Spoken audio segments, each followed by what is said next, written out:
வணக்கம் நண்பர்களே. இன்னைக்கு வீடியோவில் கருவில் இருக்க சிசுவோட அசைவுகள், அதாவது கருவில் இருக்க குழந்தையோட மூமெண்ட்ஸ் ஒரு நாளைக்கு எத்தனை டைம் இருக்கும், ஏன் குழந்தை உதைக்குது, அதோட முக்கியத்துவம் என்ன, அப்படி குழந்தை உதைக்கலை அப்படின்னா என்ன செய்யணும் அப்படின்றத பற்றி தான் இந்த வீடியோவில் பார்க்க போகிறோம். வாங்க வீடியோக்குள்ளே போகலாம். ஒரு கருவில் பனிக்கூட நீருக்குள்ளே இருக்க ஒரு சிசு வளர ஆரம்பிக்கும் போதே அதோட கை கால்களை அது அசைக்க ஆரம்பிக்கும். அப்படி அசைக்க ஆரம்பிக்கிறது தான் நம்ம குழந்தையோட மூமெண்ட், குழந்தை உதைக்க ஆரம்பிக்குது அப்படின்னு சொல்கிறோம். ஒரு குழந்தை எப்பெல்லாம் உதைக்க ஆரம்பிக்குது அப்படின்னு பார்த்தோம் அப்படின்னா, அதோட வளர்ச்சி, ஒரு கரு உருவானதுல இருந்து 18 வாரத்துல இருந்து 20 வாரத்துக்குள்ள கரு உதைக்க ஆரம்பிக்கும். ஒரு சிலவங்களுக்கு இது 21 இருந்து 22 வாரத்துல தான் தெரிய ஆரம்பிக்கும். ஒரு மதருக்கு இதுதான் முதல் குழந்தை அப்படின்னு சொல்லி சொன்னாங்கன்னா அவங்களுக்கு 20 இருந்து 21 வாரம் 22 வாரங்கள் கூட ஆரம்பிக்கலாம். ஆனால் இது இரண்டாவது குழந்தை இல்லை 3, 4வது குழந்தை அப்படின்னா அவங்களுக்கு 16லேருந்து 18 வாரத்திலேயே அந்த குழந்தையோட மூமெண்ட்ஸ் அப்படிங்கிறது தெரிய ஆரம்பிக்கும்.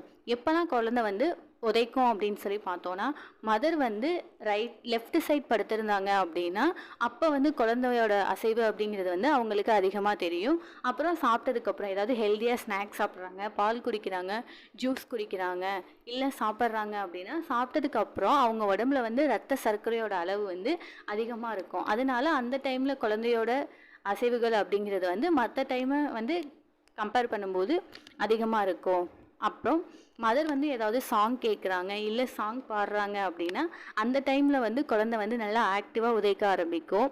ஒரு சிலருக்கு குழந்தையோட அசைவு அப்படிங்கிறது தெரியலை அப்படின்னு சொல்லுவாங்க. எப்போ அப்படின்னா குழந்தையோட அசைவு தெரியாது அப்படின்னு சொல்லி பார்த்தோம் அப்படின்னா, ஒரு குழந்தை உள்ளே பனிக்கூட நீரை குடிச்சிருக்கு அப்படின்னா அப்போ அந்த குழந்தைக்கு மூச்சு திணறல் அதிகமாக இருக்கும். அதனால அந்த டைமில் குழந்தையோட அசைவு கம்மியாக தான் இருக்கும். அப்படி இல்லாமல் குழந்தை அதோட தொப்புள் கொடி குழந்தையோட கழுத்தை சுற்றி இருந்தது அப்படின்னா அந்த டைமில் குழந்தையால மூவ்மெண்ட் பண்ண முடியாது. அதனால அப்போ குழந்தையோட அசைவு அப்படிங்கிறது கம்மியாக தான் இருக்கும்.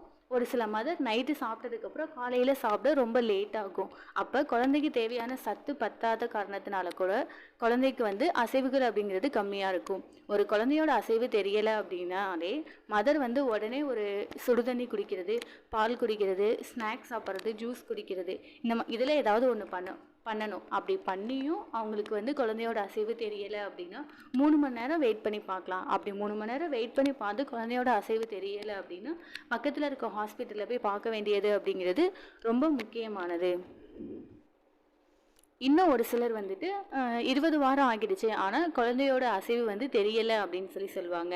ஏன் அப்படின்னு பார்த்தோன்னா 20 வாரம், அதாவது 5வது மாதத்தில் குழந்தையோட எடையே 300 கிராம் தான் இருக்கும். ஒரு மதரோட வயிற்றுக்குள்ளே அவங்களோட இன்னர் ஆர்கனை தாண்டி கருப்பை இருக்குது. அந்த கருப்பையில் பனிக்கூட நீருக்குள்ளே 300 கிராம் தான் இருக்கும் அந்த குழந்தை. அப்படி இருக்கும்போது அந்த குழந்தை கை கால்களை அசைச்சு உள்ளே மூவ்மெண்ட் பண்ணாலும் அது ஒரு சில மதரால் ஃபீல் பண்ண முடியாது. இதனால கூட அவங்களுக்கு தெரியாமல் இருக்கும். ஆனால் அவங்களுக்கு 21லேருந்து 22 வாரத்தில் குழந்தையோட அசைவு தெரியும். ஒருவேளை அவங்களுக்கு டவுட்டாக இருந்தது அப்படின்னா அல்ட்ராசவுண்ட் ஸ்கேன் பண்ணி பார்த்தாங்க அப்படின்னா குழந்தையோட அசைவு உள்ளே எப்படி இருக்குது அப்படின்னு தெரியும். அதனால அவங்க இதை பற்றி கவலைப்பட வேண்டியதில்லை.